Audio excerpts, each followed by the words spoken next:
What's up, everybody? Welcome to the show. I will have, if you guys are watching this on YouTube, the video will start shortly. This is the conversation I had with the boys over at High Hash Rate. We covered a lot of stuff in this episode, guys. We talked about the strategic crypto Bitcoin reserve before they had announced it. Talked about the generic, I guess, political climate surrounding Bitcoin. We dove a little bit into shitcoins and, specifically what was going on with XRP at the time. So thank you guys for tuning in. Hope you enjoy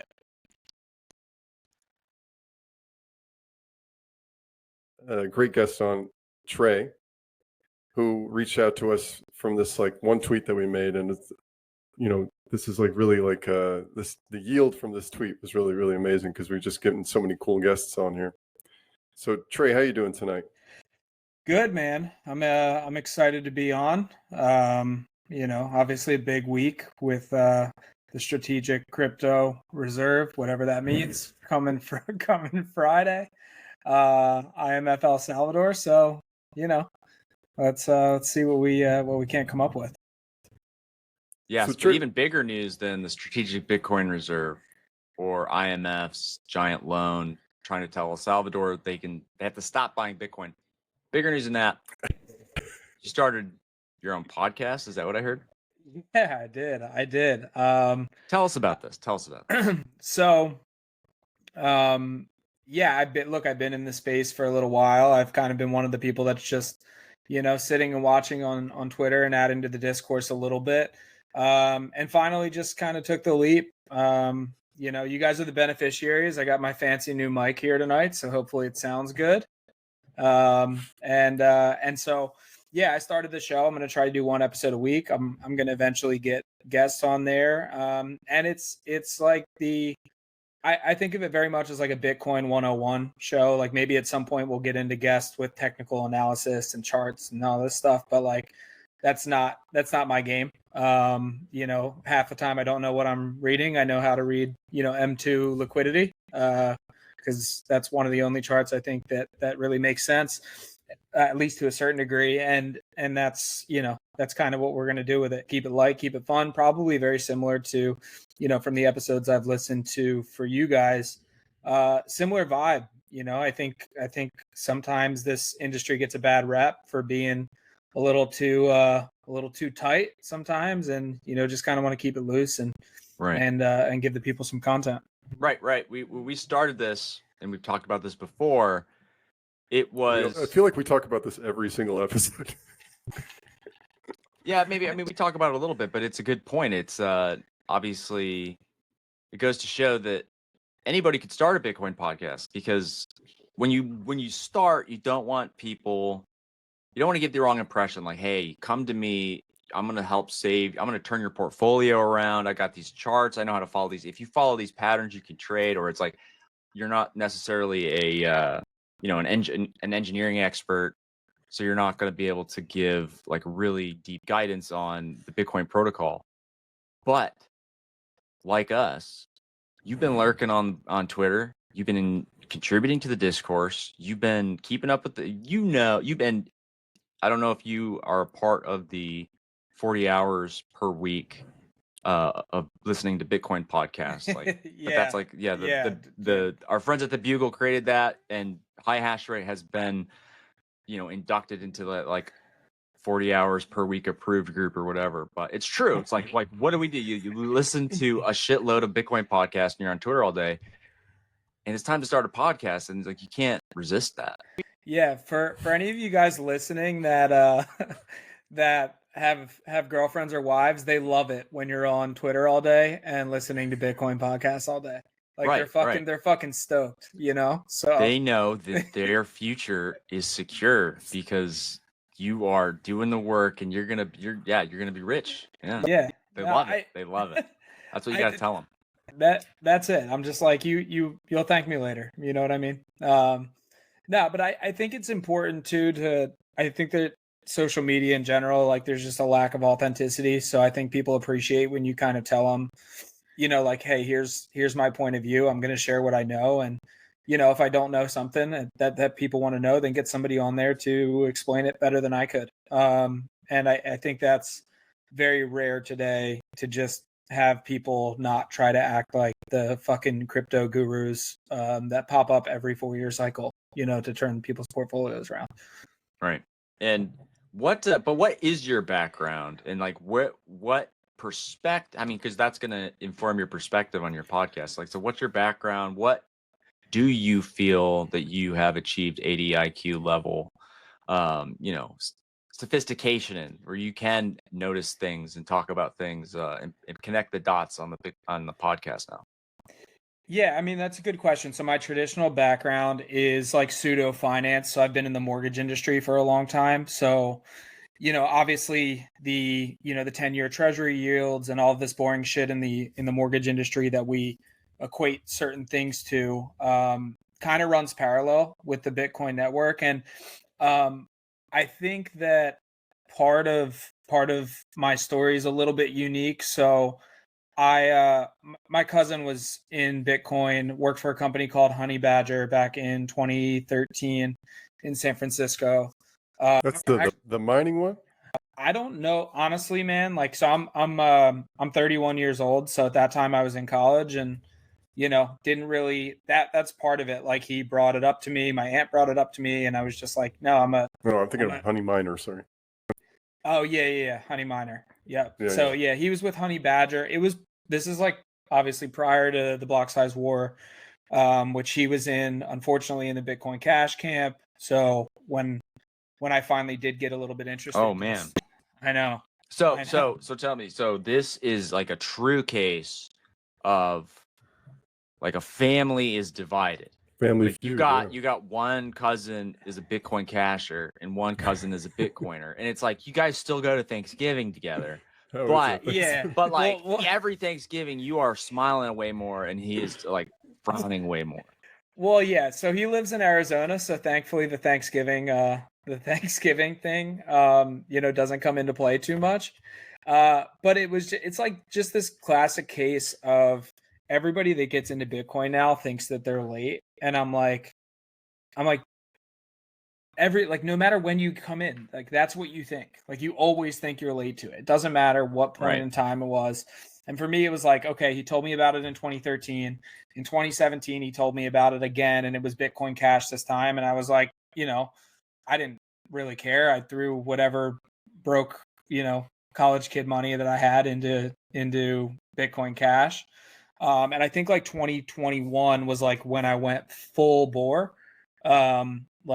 Reading all the books, Safe's book, obviously, Bitcoin Hard Money You Can't Fuck With was another one that I read, which was perfect, like in my opinion, for the ADIQ pleb, because like Safe's book went going Safe's parabolic. His book is it hits. So I got into it then, but then I made like the classic mistake of I got levered, I collateralized my Bitcoin, FTX crashes, and I lost. Obviously we won't talk about like the stack size, but I went to zero. I went to zero. Whoa. Okay. Wow, okay. wow. Okay. So yeah, I think a lot of the people that listen to this show they came in like the 2020 cycle.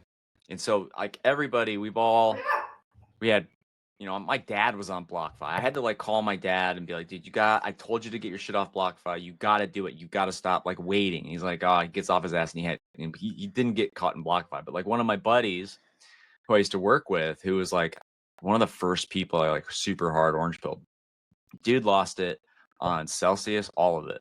And then he lost it on BlockFi again. And then he lost, he lost some other stuff because he started shitcoining bad, but lost everything and had a lot of money into it. Right. And you did we won't talk about stack size, but like, what was it a company, or like, was it, how were you doing it? What was your trap that got you? So I was at the mortgage industry was obviously booming at that time. And so my whole thought process was like, okay, if I collateralize my Bitcoin, like my income is still high enough. Like, dude, like if shit hits the fan, I'll just throw more money into it.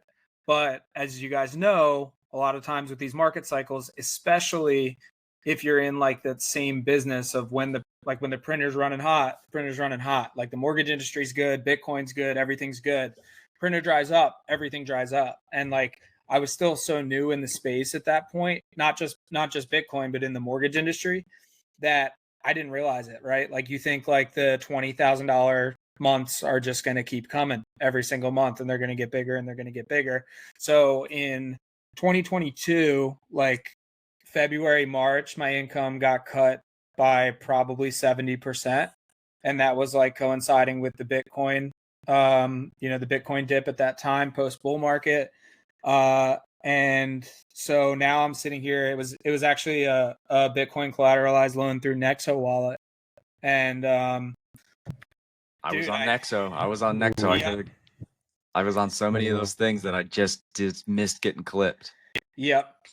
So I just everything took a shit. That was like, that was like personal rock bottom. But again, like that's why I think Bitcoin was so cool, because the ethos of like the whole community and like self-responsibility and, no one's coming to save you. Like that whole mindset, I think kind of pulled me out of that. And it was like, okay, dude, you're on zero, but like, what can you do to fix it? Right. Like, and that was kind of like my game plan was, let's get your finances in order. Let's make sure, let's make sure that we're responsible about it. And then what are you going to do? Are you going to miss out on Bitcoin because you're butthurt that, you were an idiot with your loan and you got wrecked? Or like, are you just going to start stacking again? And that was what I did, just went back to work. And obviously now with where we're at, in fiat denominated price, like it was a good move to do. And I think it taught me a lot about, I'd rather learn that lesson now than get wrecked when Bitcoin's $1 million a coin. You made a point earlier. Everybody, no matter when they get in, they think that they're late, but nobody feels worse and thinks that they're late more than when they lose it all and they have to start over. And you got to start over again. You're like, fuck, I'm late. And I don't think that between that and right now is a time when, after it happens, people are going to say, well, I'm too late, which is the strategic Bitcoin reserve. So we talked about this. It's pretty, the week has been very exciting, or, whatever. Some people think it's coming, some don't. Some people think it's going to be a crypto reserve and there's going to be a bunch of shit coins in it. Some people they're saying tonight that it's going to be Bitcoin reserve with, maybe crypto and altcoins in, a sovereign wealth fund or something. Whatever it is. It's probably going to be a huge letdown on Friday, because that's what it seems like this has been doing over and over. But let's say it's not. Let's say something big's happened, whether it's good or a nightmare. People are going to say you're late, but what do you think is going to happen? Do you think that this is going to be a huge event we're going to pump, God candle, Trump candle, whatever you call it, or do you think it's just going to be another like letdown, sell the news event?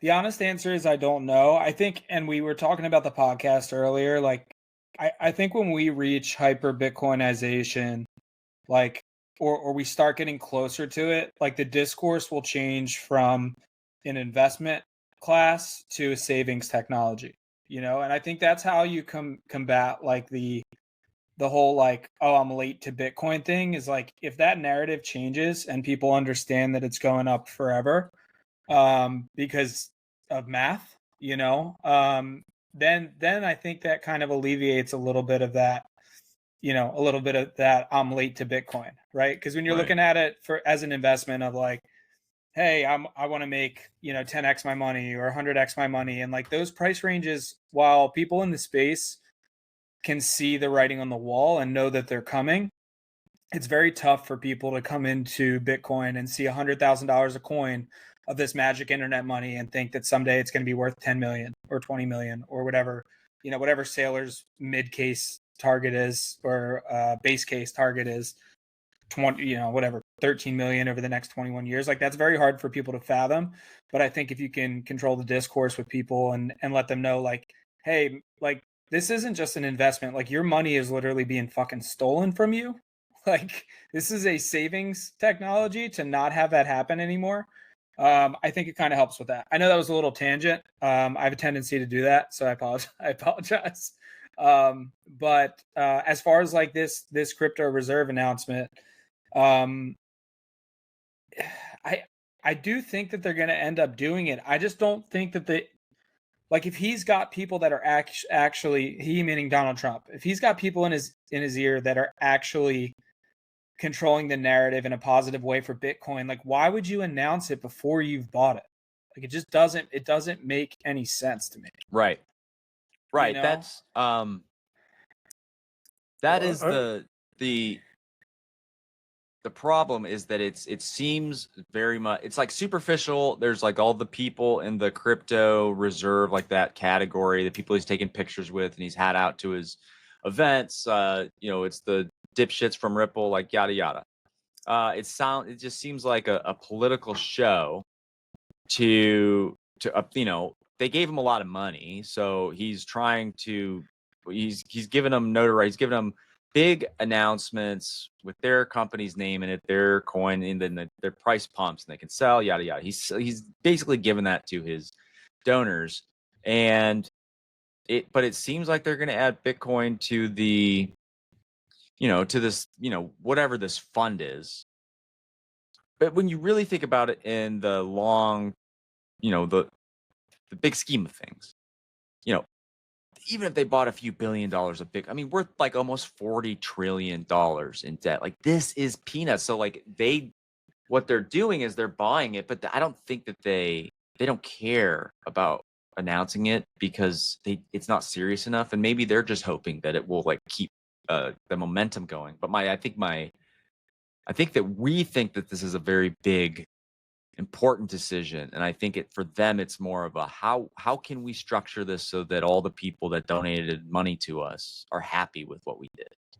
So I think that they're just looking at it from such a different perspective, and that may be why it's hard for the market to price this. I mean, we just had this crazy volatility on Sunday, one of the biggest candles ever, and then it shot all the way back down. We lost it all, and then it's like coming up and going. It's been crazy volatile the past week because I think that maybe everybody's expecting that they would be already buying it or whatever, that they're not just going to announce it, or but that's not the behavior because it's just totally different ways of thinking about it.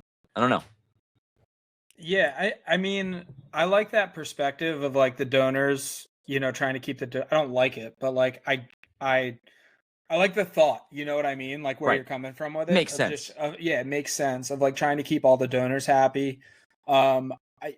I tend to skew optimistic until proven wrong. So like in my fairy tale land, I'm hoping that he announced all the other shit, like the shit coins to be involved, to get the bags to pump one last time, and like now he's done with them. You know what I mean? And then they meet Exactly. Friday and they're like, I think that fits the narrative too, right?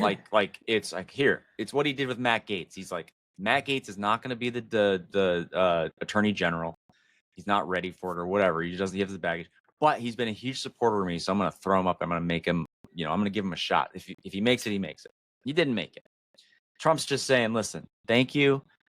I'm going to give you a bunch of hype, but politically, I can't get Cardano in, like, Congress isn't going to like that, like blah, blah, blah. And they just have to be like, all right, well, thanks. I got my pump.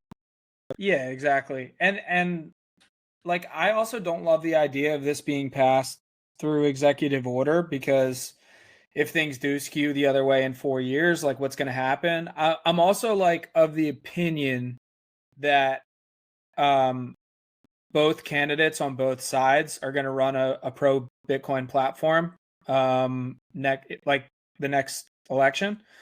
It doesn't seem like that right now with obviously the shambles that the Democrat Party is in. But if they want any chance to win in 4 years, like I think it has to be on a pro Bitcoin policy. Right. Like these swing states are decided by thousands of votes, not to get, too much into the election weeds, but there's a very good argument that the Bitcoin and greater shitcoin community won the Republicans the election this year because of the single issue voters. And I see that trend continuing because the industry is continuously growing. Now people have these ETFs now, MicroStrategy's a part of QQQ. Like, these things are affecting real people's portfolios now, even if it's through indirect exposure.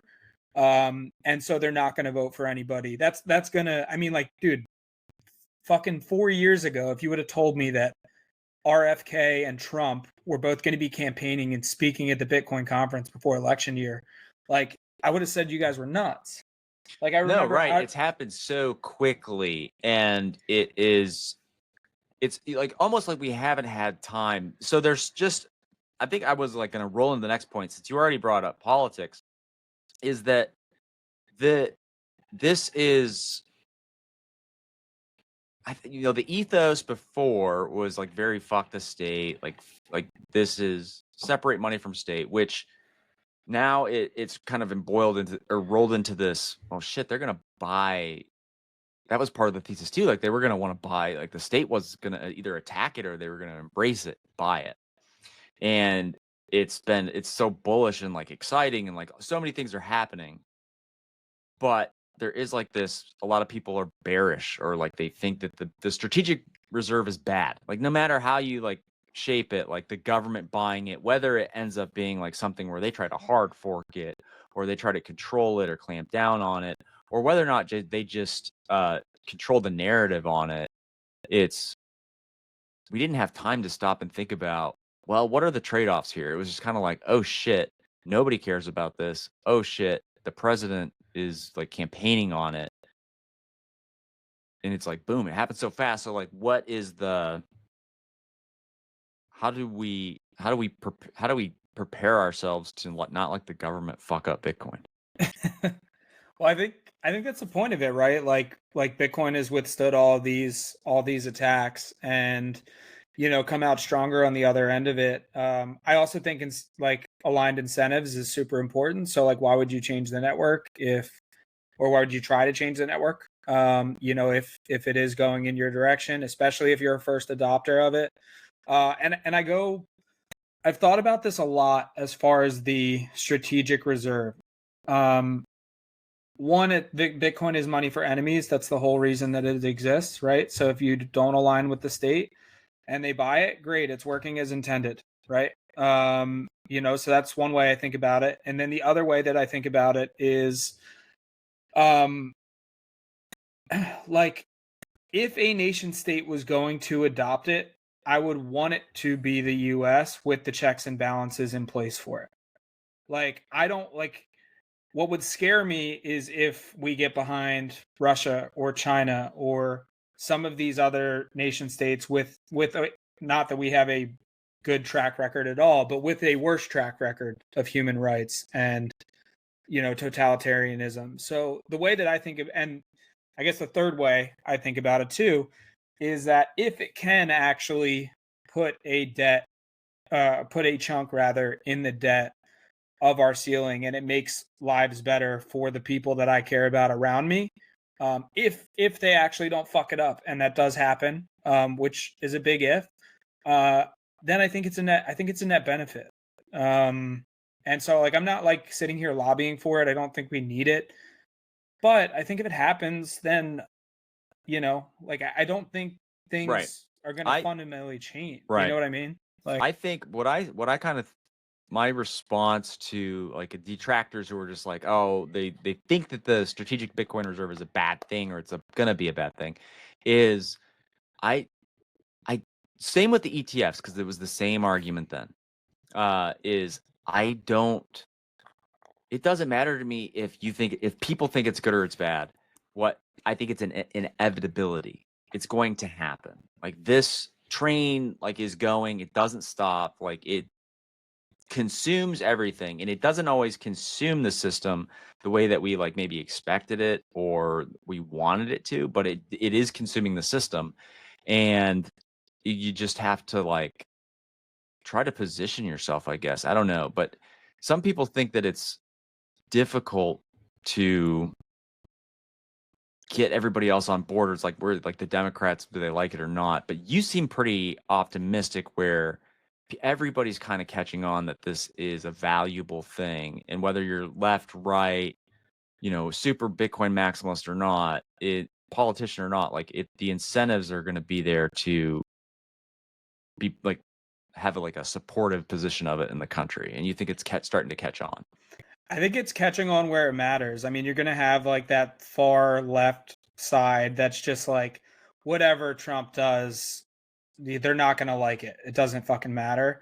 But I think in like the Midwest of this country, where there's like that more traditional ideal set still, like I think Bitcoin is going to catch on with people like that. And I think that's like, if you look at like they called it the red wave or the sweep or whatever the fuck the political term is for it, I don't know, but like all of that happened because of essentially the states that are won in rural areas, with people with those more traditional values. And I think Bitcoin aligns very, very well with that. And I think the Democrats, that's like an issue where they have to come back to center in general, right? Is like the traditional value set if they want to win a voter base like that. So yeah, I mean, I'm definitely optimistic that like that's the world I want to live in, right? When we have two genuinely pro Bitcoin candidates, and we get to vote for the person who like fucking gets it more. Like I think RFK, Right. I think RFK gets it way more than Trump, but like Trump had to win when it was him against Kamala. Like with all of the shit that was going on with that we're finding out behind the scenes with Choke Point 2.0 and right. I think you have to question if they get it, at that level of politics, you have to satisfy so many other narratives that it doesn't even sort of matter if you get it or not. Like, I think the whole, like Dan was saying, like, because other cryptos have to come into this thing because he basically has to like, cater to these other companies. I don't know if you'll ever be able to have a quote unquote pro. That's Bitcoin what I was going to say position. was, yeah, Mike, what do you think about this? Where I was almost going with it where it didn't matter if it was a Democrat or a Republican. Some people, it might get to the point where like some people are like, I'm voting based on which one of these two gets Bitcoin the best.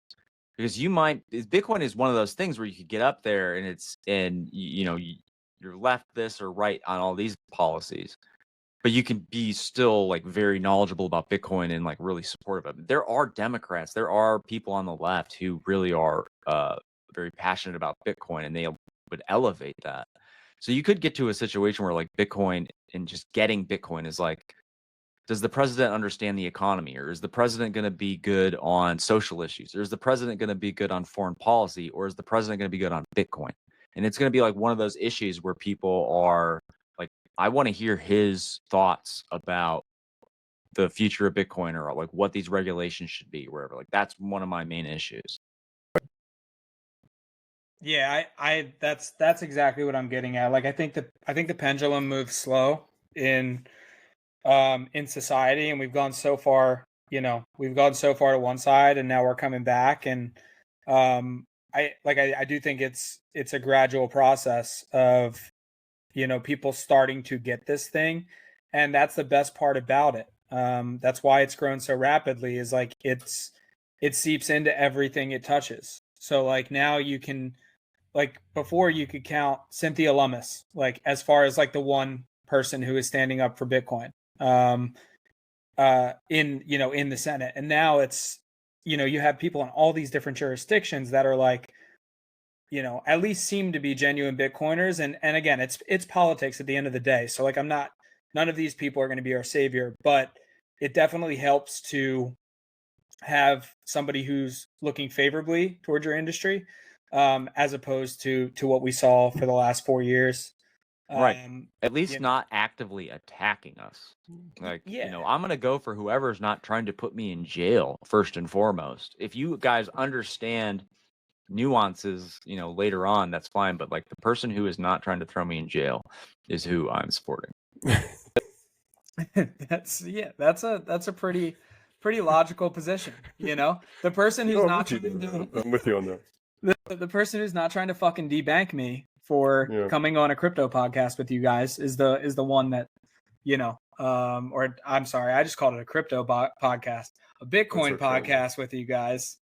We don't get all, oh, it's fucking, it's fine. Yeah. This is fucking Bitcoin podcast, bro. Yeah. My bad, dude. Bitcoin podcast, not crypto podcast. Yeah. Bitcoin podcast. No, I think that's kind of my viewpoint, man. Like I'm generally very bullish on the future in general because of Bitcoin, and what it's kind of allowing people to do.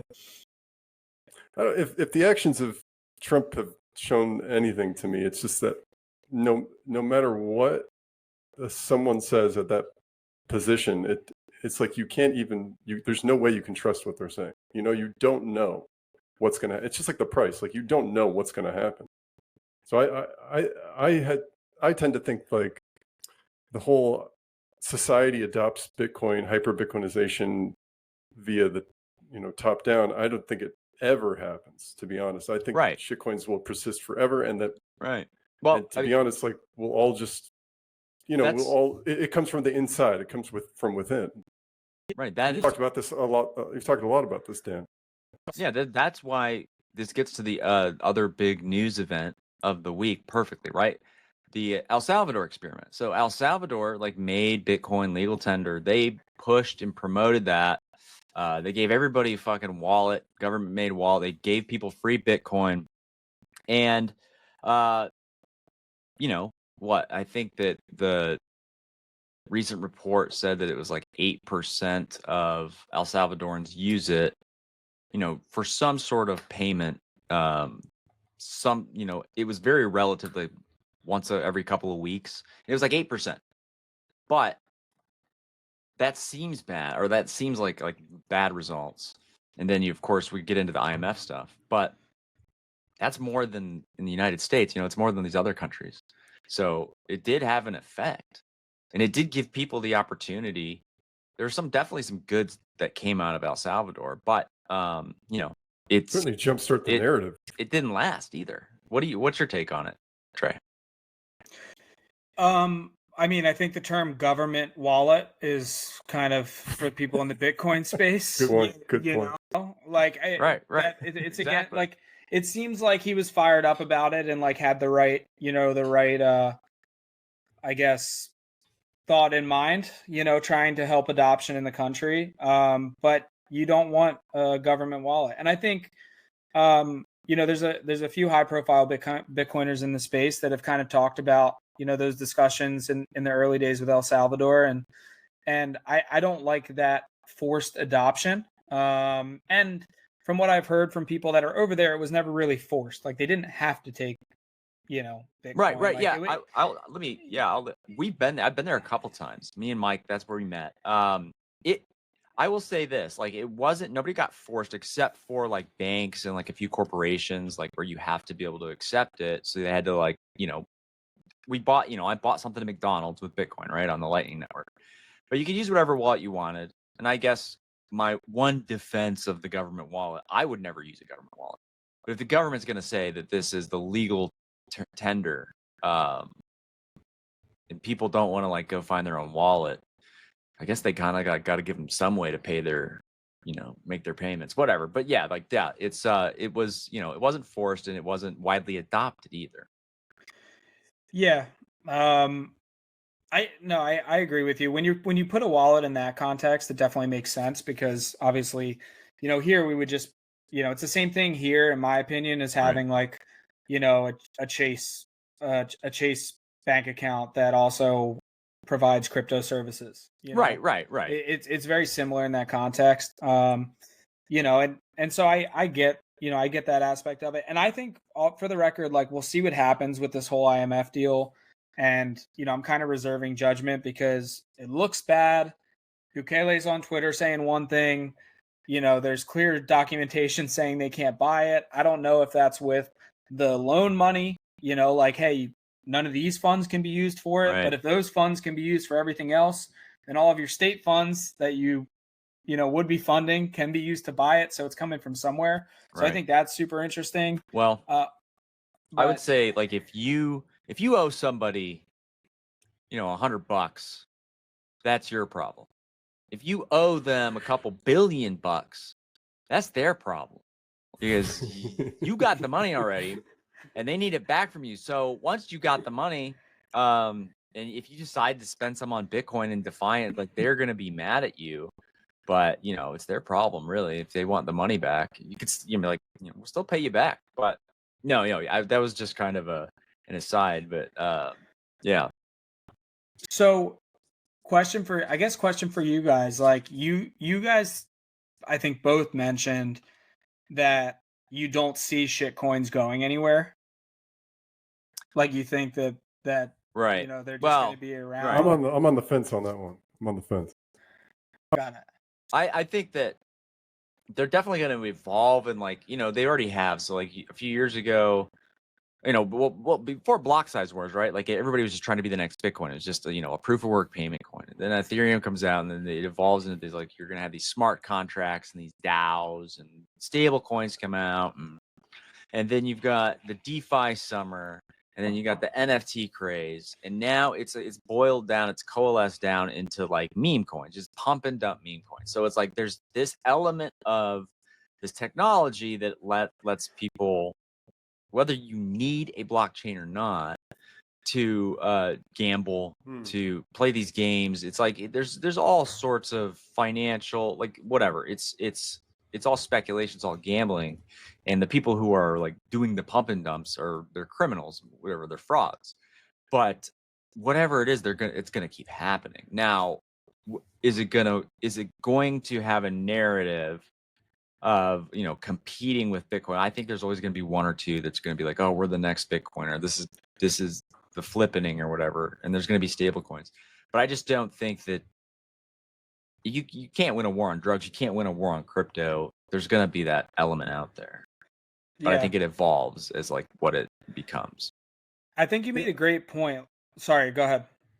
No, I wanted to answer that question because I kind of think that that's kind of interesting how you spelled that out, Dan, the whole evolution of the shitcoins and how it can, iterations on every cycle, how it turns into meme coins and whatnot.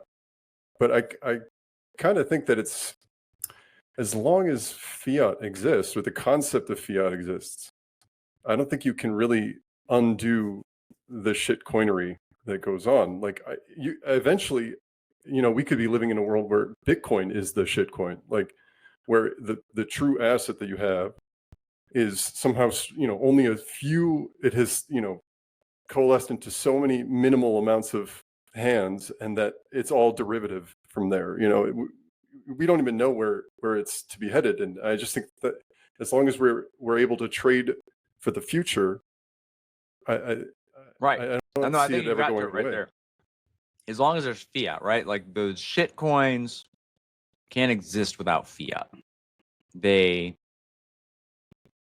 people, like, creating them, it takes fiat to create them and fiat to purchase it, and to fund it and promote it and pump it. And if that doesn't exist, all you can back it with is Bitcoin. So it's like whoever is willing. There are people who are willing to use Bitcoin to get crypto, right? So I guess some people would fund their crypto projects, but I think it would drastically be reduced if you couldn't fund it with fiat. I just think it's funny that it, like you said, there is an evolution of it, and it just continues to go, right, transmutates into something else every single cycle, and I don't think that'll change. Right. I would take that a step further. I agree with you guys to an extent. I would say that it's deteriorated into a lesser life form every cycle. Yes. And like, that's why I view it as withering away. Because it's like the first cycle, it was like you said, everything was trying to be Bitcoin. Right. And then the next cycle was, okay, now we have all this utility, right? And it's completely devolved. It's actually, very similar to the fiat system over the last few years, right? It's completely devolved into degeneracy gambling. Like, there used to be white papers on every fucking coin that was released. Like, now, you know what I mean? Like, dude. Right, they used to at least tell you that they weren't a scam. Yeah. They used to at least try, it's like, try to say, this is a serious project, give us your money. Now they're just like, I named it after a fucking tit, or a retarded version of president's name, Joe Biden or whatever, right? It's It's like in evolution, you've got the survival of the fittest, and everything else just kind of like we said the word mutate, and I think like 99.9. I don't know. I have no idea. I'm not a scientist. I don't know the stats, but most mutations are harmful to the organism. So like as they continue to mutate, they get weaker. It's like a virus mutating, and it gets less contagious or whatever, or less virulent. But either way, but there's always viruses. That's not exactly. Yeah, but I think it's going to get smaller and smaller because how many times can you like now that it's devolved into its lowest form, which I think it has. Like I don't know where you can go from fucking Trump coin or fart coin. Like I think I think we're in like the bottom of the barrel here.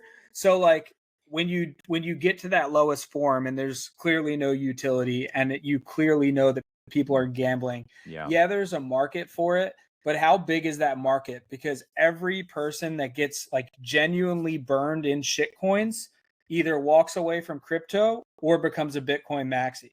So like at some point, like, and that's why I don't know if it's this cycle, but that's why I don't see like, there might be one or two that claim to compete that jump every cycle. Yeah. Right.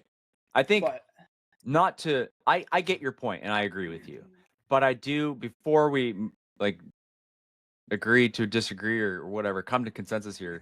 The last one is like, so my point would be it devolves down to meme coins, but like meme coins just represent raw ideas.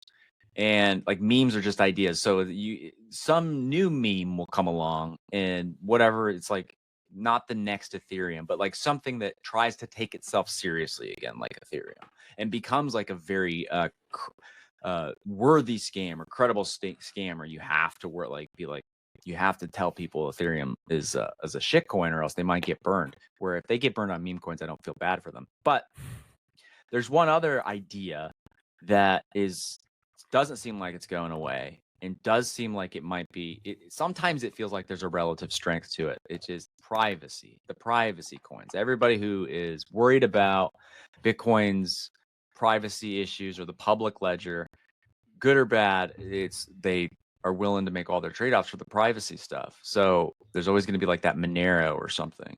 What do you think ultimately happens there? Because I feel like that one is also going to be one that is doesn't mutate as often and devolve as quickly. As far as privacy goes, I think that there's obviously still some level of privacy, depending on where you buy your Bitcoin. But I also view that as an idea of like, as the industry becomes more familiar with politicians, I could see people campaigning in the future on more of a privacy platform versus more of a KYC platform, and so like I think that that's one of the issues that sorts it out, sorts itself out in the future. And I think for the people that are super, worried about it, there's definitely ways to go about it. But like if you look at our current banking system, we have zero fucking privacy now. So I don't view it as like an immediate problem, but I do think that over, if you start to see legislation making it tougher, to buy Bitcoin with privacy, like that's certainly a red flag. That's certainly an issue. And we should stay vigilant about that. But I do think we're going to start seeing campaigns on the other side as people start to get this more and understand. At the end of the day, people want votes, right? Like that's the one, I guess, thing about politics is if you have a big enough base of people that want change, you either get the votes or you get fucking left behind, which is kind of what we saw in this last election. Right. Well, yeah. I mean, I think privacy is important, but I think if you look at the market, people don't care about privacy. It's like Monero's like, not even in the top 20, has like no daily volume. Everybody's got a bank account. It's like people don't really want it, but the idea, they're just annoying, honestly. They're just annoying on Twitter. That's what I just dislike about them most. I don't really care other than that. I don't think you can reverse the system in the way that basically like throughout the years, we always lose privacy. I don't think you can ever get it back. And anyone, it's like an it's like it's an entropy or something where it's always increasing in a system. You're always going to have lack of privacy. If we're, podcasting right now, our images are being displayed, our voices are being recognized, AI is recording all of that, all the data is recorded. Everything that I do and think is You tell AI everything. Yeah, like you say, you're teaching AI how you think. So he doesn't even need to have access to your mind to know how you would solve or what kind of questions you would ask or how you would solve a problem. I mean, I would definitely love to see a politician campaign on privacy. It seems to me like that there's no money in that, or it seems like there's no. What would it there's even not enough mean? value in that. What Yeah, does it's it even true. mean? Because privacy is different for everybody. But also, yeah, I guess because to really campaign on privacy, now that I think about it, you kind of have to do it yourself. You kind of have to back away from society because society is moving in the way of KYCing every fart coin or every Right, that's piss what, you and have. that's what, but it's like that's why it's so important that it's decentralized and censorship resistant because they, even if they know that you've got UTXOs or that you use Bitcoin, they can't, well, if they really want to, if they're going to send the military after you to prevent you from using your Bitcoin, yeah, you might have a problem. But other Or it than just that, might be. you know what I It mean? might It's just become harder too. for them to do. So it's It like, just might become too concentrated at that point. Like the coins might be lost to the point where like I said, only a select few hold. but we're getting into the. Or I mean, the weeds of the future that we don't know. Right. Unless you wanted to continue on go that ahead. thread, I wanted to kind of go back to the podcast that you started because this interests me. So Trey, you said you started a podcast. I don't even know if we named the podcast on this podcast or like heard the name of it. Yeah. Oh yeah. It's Hodl My Beer. And what's the concept? What's the story behind it? Like where'd you come up with it? Like why did you decide to start a podcast? Yeah, so I've always wanted to do something in this space. I like what I do, on my daily job very much, but it's not something that, I want to do forever, right? And I'm not saying that podcasting is my long-term career, that I want to do. But I think it's important to get your name out in a space that you're passionate about. And I think that this is a really, really good tool to do it. And at the end of the day, maybe I orange pill 5 people over the course of the podcast and completely change their lives. And I think that that's a super cool thing, to potentially be a part of. And like I was the guy like 4 years ago, like looking for jobs in the Bitcoin space because I was transitioning and, trying to figure out how to get in the industry. And I think I'm just at the point now where it's like I feel like I know enough to be a positive impact in the space. And look, whatever opportunities come from it, like something like this, sitting on the show with you guys, this is fucking awesome. It's 12:30 on the East Coast. Sorry about that. No, dude, but it's cool. Like I'm not tired doing the show, like it's something that gives me a lot of joy.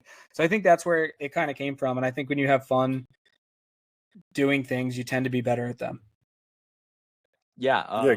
Go ahead. Just getting this, something occurred to me as well. Like, I wonder, like, if you don't have an online presence anymore, like, you start to wonder if these people actually exist, or you start to wonder if you exist, like if you don't have an online presence, or your impact in the future, predicated on your online, how well you did on your online presence. That makes a ton of sense. That absolutely makes a ton of sense. Go ahead. No, it's just something that I constantly think about. Like, why are we so drawn to putting our shit, out for everyone to see? Like, we could say, I don't really, I used to say this all the time. I don't really care about social media. Like, I don't really give a shit what people, what I had for breakfast or anything like that. But then when you start to get involved and you see what people are doing, you're like, oh, well, I also want likes. I also want retweets. I also want people to see me. And I think that's what it's really about, is like people seeing you.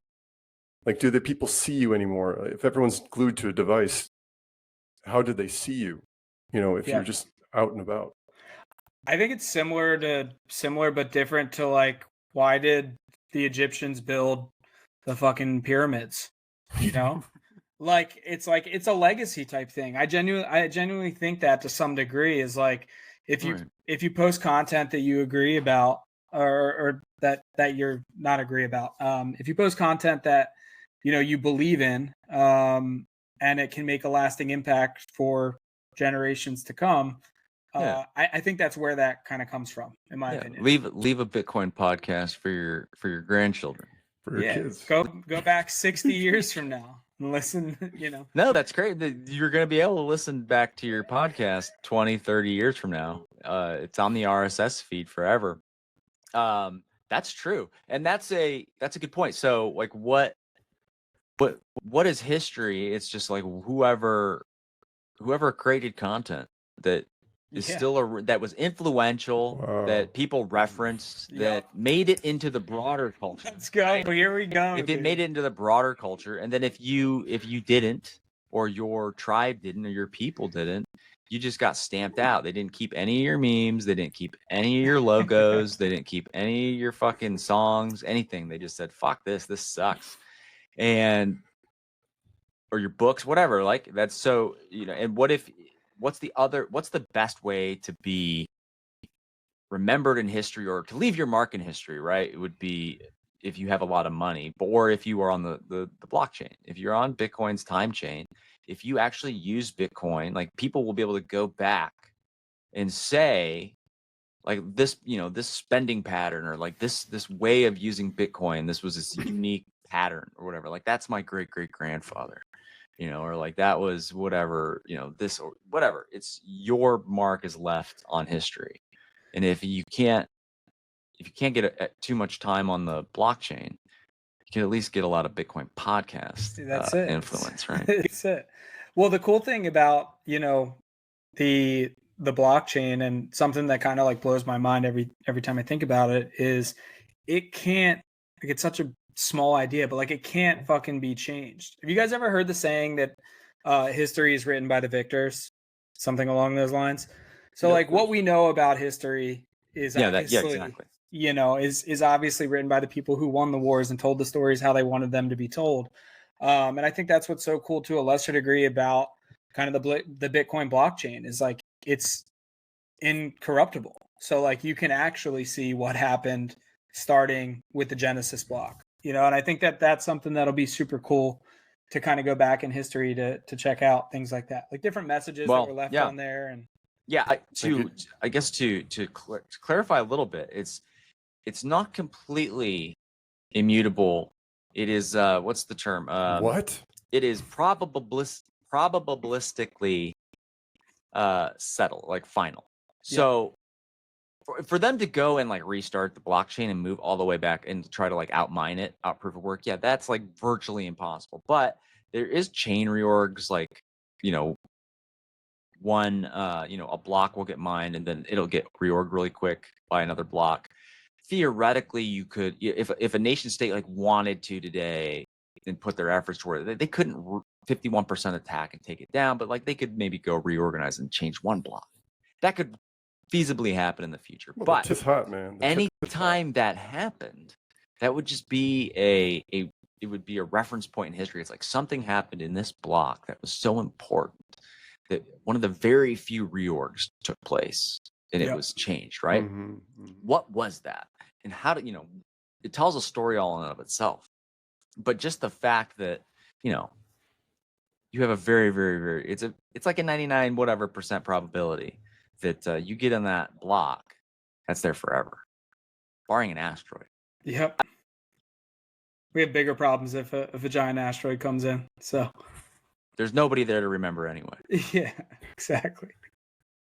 I'm so curious about what this next like cohort of Bitcoiners will look like. Or, we started with all of this. I think it started with the theory behind Bitcoin. It started with all the papers and all the books came out, and then we moved into like this sort of podcasting place where we talk macro, and now it's sort of bleeding out into culture, bleeding out into memes. I've seen it in fashion, music, all this stuff. I'm kind of curious what those next Bitcoiners will look like. coming in, like who they will be, if they're going to be our age, younger, what have you. I think everybody's baptized in Bitcoin the same way, through, getting shaken out by dips and maybe shitcoining a little bit before you come over to Bitcoin. So I think there's all these ways that people come in, and to like really come in and stick around, even at this point. Maybe it won't be this way when it's less volatile in the future, but at this point, I think the new generation's gonna be very similar to kind of the old guard in the Bitcoin space, because you have to come in. What'd you say? They like the ones that got rugged on the meme coins. Yes. Yeah. Yeah. I mean, those guys are going to come in and they're going to have learned a valuable lesson, if they stick around. And that's kind of like the litmus test for, are you really here for the long haul? As you go through your first 15, 20% dip and you watch, X amount of dollars crash from your account, and are you panic selling, or are you stacking more? And I think that's kind of, that's the baptism to come into, Bitcoin and really be, a true pleb, I would say. Yeah, I was going to say, I think it's more, we've talked about, I bring this one up all the time too, is the fourth turning, where it just talks about the generations and the kind of the patterns that repeat. I think we're going to start to see like pattern. Like, I don't know. I don't know if I agree that this next generation or like this next class is going to be like the old guard. I think maybe in a way though. I think it's just going to be, you're going to have these people who come in and they're really into the macro and the NGU, the number go up. I mean, that's why everybody is, but like they get really into the finance side of it and the politicians, the government side of it. And then the next class comes in and they're like anarchists and they're more like tear it down, separate this from the control of the banks and the governments, right? Like start to bring back decentralization. I think that it's like the different generations will rise based on the need that they have for Bitcoin when they get into it. I like that concept a lot. Do you guys see any parity aside from, like, I know the charts have been stacked up this cycle and the 2017, 2018. I know that's kind of stacked up, but I thought it was very similar in the like corporate lobbying sense with what we're seeing with the Strategic Crypto Reserve and like what we saw with the big block camp back then, as far as groups coming in and trying to lobby for their, it was obviously back then in the Bitcoin community, but now on a grander scale. I think there's a lot of parity between those two. Parity between which things? Which, can you clarify that? The 2000. Okay. Parity between this cycle with XRP and Cardano, all like the big corporate interest going to Trump now. Oh, gotcha. With like the big blockers of 2017, 2018. Again, giant corporate interest trying to lobby for certain things to happen. That's interesting. That's an interesting way to look at it, because back then it was so much smaller scale. Like it was we want the big blocks for these big, for our payment systems so we can use it. And the miners can make more money, blah, blah, blah. And this one is they're siding with like the government over, we're going to fork the system or the culture instead of the protocol itself, because that's easier. Yep. And you pointed out something to me that it seems like every cycle does, it does rhyme. You can see similarities between every cycle, because when I came in 2017 and I came in to see, I think it was 5 or 6 different styles of Bitcoin on Coin, and when I went to Coinbase, that was my first app, and I have no idea what I'm buying, to be honest. I'm looking at all these Bitcoins and all these other shit coins and looking at the cheapest price and see, I know nothing about finance, and you go into whatever seems to fit you at the time. And now when I'm thinking about people coming in now, and they see that their president is launching coins. They're like, oh, what's all this stuff? Oh, the president's launching it. Like, I'll just try to get in here. And eventually, you know, if you have the mind to do so, you eventually reach the point where you want to leave that stuff. But I do see, yeah, I absolutely see a parallel between those two places. But it seems like all cycles might actually speak to that kind of, you know, you start in this like shitcoinery phase, and then you turn into, or you move into a different phase. Yeah, I think that's that aspect of it as well.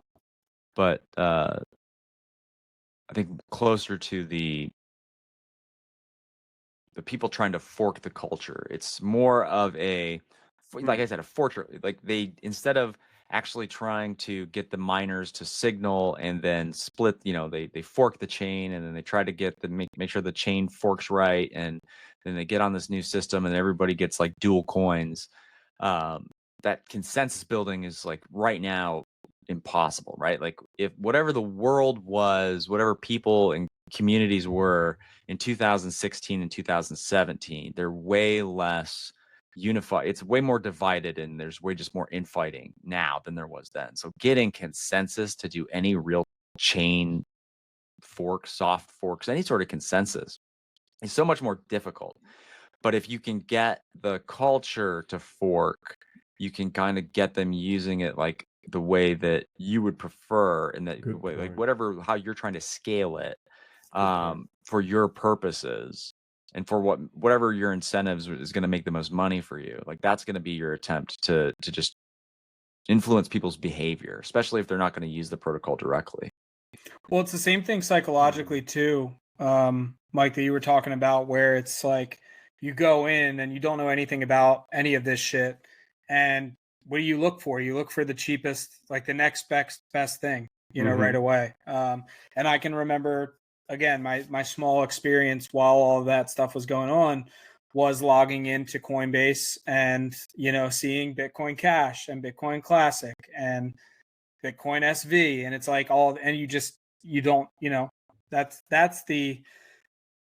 what these people are preying on, right? Is like you not knowing what you're doing, you know, and that's how they're fucking profitable, right? And that's why they're still around, unfortunately.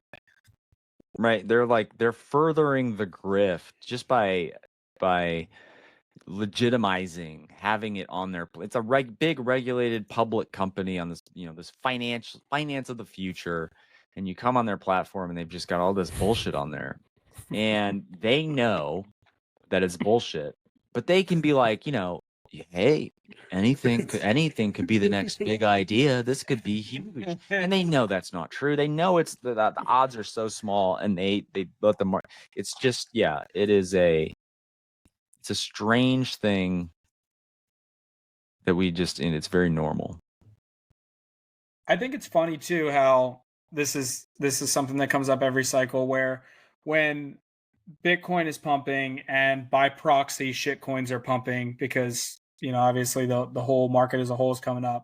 Everybody likes to talk about the slower, you know, Bitcoin's too slow, it's this, it's that. But as soon as the market dips, all of these motherfuckers come together and they're like, we need to be strong together as a crypto. If crypto's going to win, we need to do it together. And it's like, no, motherfucker, that's the whole point.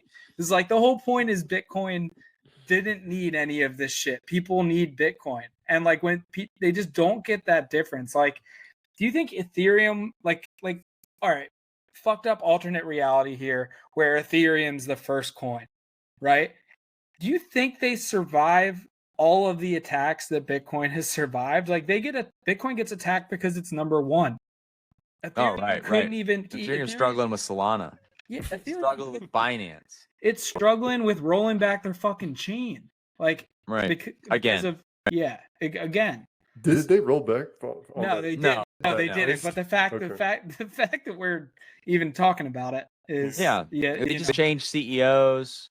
Yeah, like they I think it is CEO. I think it was CEO, maybe not. It's like chairman of the Ethereum Foundation. But somebody was talking about like, oh, you know, ETH wouldn't roll back, blah blah blah, and it's like it's not up to you. It's up to the Ethereum Foundation, and that's just how it goes. Like if the Ethereum Foundation voted on the chain rollback, and they voted no, so it's like that's not it's not decentralized. What's the difference between that and the European Union? Fucking nothing. Or bad, yeah. Right? Yeah, there's no difference there. At least with the meme coins, there's like some semblance of honesty there, where it's like this is gambling, this is short term. Your money doesn't need to be secure in this. Like it doesn't matter if they roll back the chain in a year. It's all gambling. There's some honesty there, but it's still preying on people who, like he said, it's like, I could get rich off Hawk Tua coin. Yeah. Hawk Tua it crashed after 10 minutes. Was that right? That thing. She went to sleep. She's tired, dude. Leave her alone. 10 minutes. She's tired. She went to sleep for 2 months. Can you imagine? You're like, oh man, I'm getting so rich, and then 10 minutes later, you're like, imagine you're like a bank, a vice president of like a financial institution. You just lost $10 million on the Hawk Tua coin. How do you how do you feel about that? I don't know, man. Well, cool, man. Yeah. Yeah, Trey, I just want to say, like, I actually wanted to ask you how your podcast went tonight, because you said tonight was your first night. Yeah, so it went. I mean, I think it went well, man. I guess we'll see. We'll see what Twitter and everybody else has to think about it. Like I said, it was a good week for launching a podcast. The stars kind of aligned with all of the headlines this week. And so we'll see. I'm planning on doing them every week, and obviously once there's a little bit of a base there, would love to have you guys on, vice versa, and kind of chop it up. But this has been awesome, guys. Thank you, for having me on and moving up the scheduled date, because if we went with our original date, we might I might have missed all this fucking news. I can't remember, man. Yeah. I think I gave you something like May 31st or something like that. Yeah. I got bumped up. I got bumped up the wait list. So that was nice. Cool, man. Well, we wish you best in your podcast, and it's very, very happy to have you on here. How do people find you to listen to your first episode? Yeah, so I haven't created a page for it yet. It's going to be posted. Side note, I'm 12-hour banned from Twitter. I just realized that. I don't know what the fuck. So I don't know if you guys use Nostr, but I said I'm not like a big tech guy. I'm working on Nostr. Like I'm going to get there. And apparently you can't. The world's not ready for his Bitcoin podcast. They suspended Twitter to try to delay. To publish. He's got to Google, how do I do Nostr now? I know. It's tough, up. But that's all right. You're a Bitcoin podcaster now. You have to be there for your audience. I know. So my 12-hour ban is lifted. You guys can find me at Mr. Trey Arch on Twitter. So it's MrTreyArch, Trey Arch. Put that in the show notes, of course. Yeah, cool. Throw that in the show notes. But apparently Twitter doesn't like when you tell someone in the House of Representatives that they should be a Bears running back instead of a senator. So that's what I did. Wow.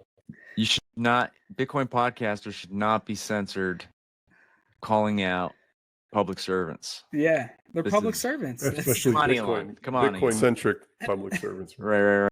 That's his duty. Yeah, exactly. No, but that's where you guys can find me, and we'll see how it goes. Cool, man.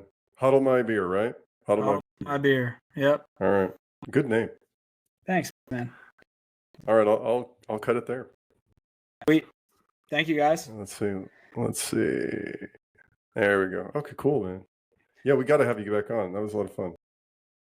Glad you guys liked it. That was my first Bitcoin podcast appearance. So, aside from my own, I had a test runner.